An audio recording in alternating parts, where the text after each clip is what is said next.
అమ్మాజీ కిచెన్కి మళ్ళీ స్వాగతం. ఇవాళ మనం నాటుకోడి చేసుకుందాము. నాటుకోడిలో ఒక వెరైటీ ఐటెం అదేంటంటే నాటుకోడి శనగపప్పు.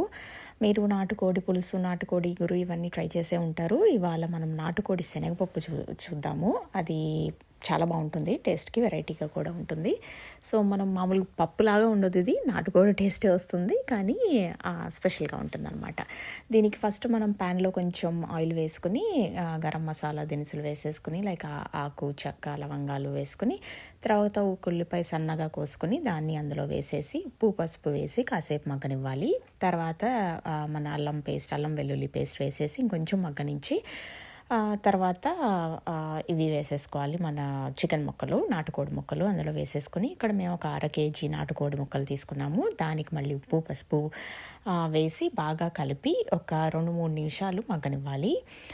దీనిలో కారం కూడా వేసేసుకొని ఇంకాసేపు ఇంకో 2-3 నిమిషాలు ఉడికించి 2-3 పచ్చిమిరకాయలు వేసుకోవాలి. తర్వాత ఇందులో వాటర్ పోసేసి కుక్కర్ పెట్టేయచ్చు. దీనికి మనం నాటుకోడి ఉడకటానికి టైం పడుతుంది కాబట్టి ఒక 5 విజిల్స్ అన్నా పెట్టాలి.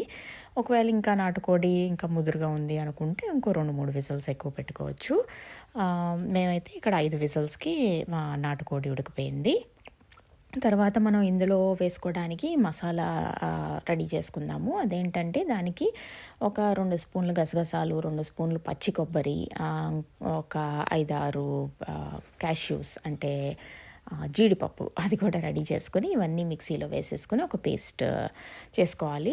తర్వాత మన కుక్కర్ 5 విజిల్స్ వచ్చేసినాయి. సో ఇది ఓపెన్ చేశాక ఎలా ఉందో చూద్దాము. చూస్తే మనకి ఇలా గ్రేవీగా ఉండి బాగుందన్నమాట. సో ఇందులో మనం ఇందాక చేసుకున్న గసగసాల పేస్ట్ వేసేసుకుని కలిపేసుకొని, ఈ స్టేజ్లో మీకు ముక్క ఉడికిపోయింది అనుకుంటే గసగసాల పేస్ట్ వేసేసుకుని ఇలా కుక్కర్ మూత తీసేసి ఉడికిచ్చేయచ్చు. ఒకవేళ ముక్క ఉడకలేదు అనుకుంటే మళ్ళీ కుక్కర్ మూత పెట్టేసి ఇంకో 2-3 విజిల్స్ రానిచ్చి ముక్క ఉడికినాక అప్పుడు గసగసాల పేస్ట్ వేయాలి. లేకపోతే గసగసాల పేస్ట్ ముందే వేసేస్తే అది కుక్కర్కి అతుకుపోతుంది. సో తర్వాత వేస్తేనే బెటర్. గసగసాల పేస్ట్ వేసేసుకుని ఇంకో 2 నిమిషాలు ఉడికినాక మనం శనగపప్పు వేయాలి ఇందులో. ఈ శనగపప్పుకి ఏం చేసామంటే మేము 1 కప్పు శనగపప్పు తీసుకున్నాము 1/2 kg నాటుకోడికి. ఆ శనగపప్పుని కుక్కర్లో అయితేనేమో ఒక విజిల్ రానివ్వాలి, మామూలుగా విడిగా అయితేనేమో పొలుగ్గా వండుకోవాలి. ఇది మెత్తగా మన కందిపప్పులాగా చేయకూడదు, జస్ట్ పొలుగ్గా చేస్తే శనగపప్పు బాగుంటుంది. తర్వాత గరం మసాలా వేసుకొని కొంచెం కొత్తిమీర వేసుకుని ఒక 2 నిమిషాలు ఉతికిచ్చేస్తే మన నాటుకోడి శనగపప్పు రెడీ అయిపోతుంది. చూడండి ఇది ఎలా ఉందో. సో మీరు కూడా ట్రై చేసి ఇది ఎలా ఉందో మాకు చెప్పండి. అమ్మాజీ కిచెన్లో ఇంకా ఎన్నో వెరైటీస్ మీ ముందుకు వస్తాయి. సో మా ఛానల్కి సబ్స్క్రైబ్ చేసి వీడియోస్కి లైక్ చేయండి. Thank you.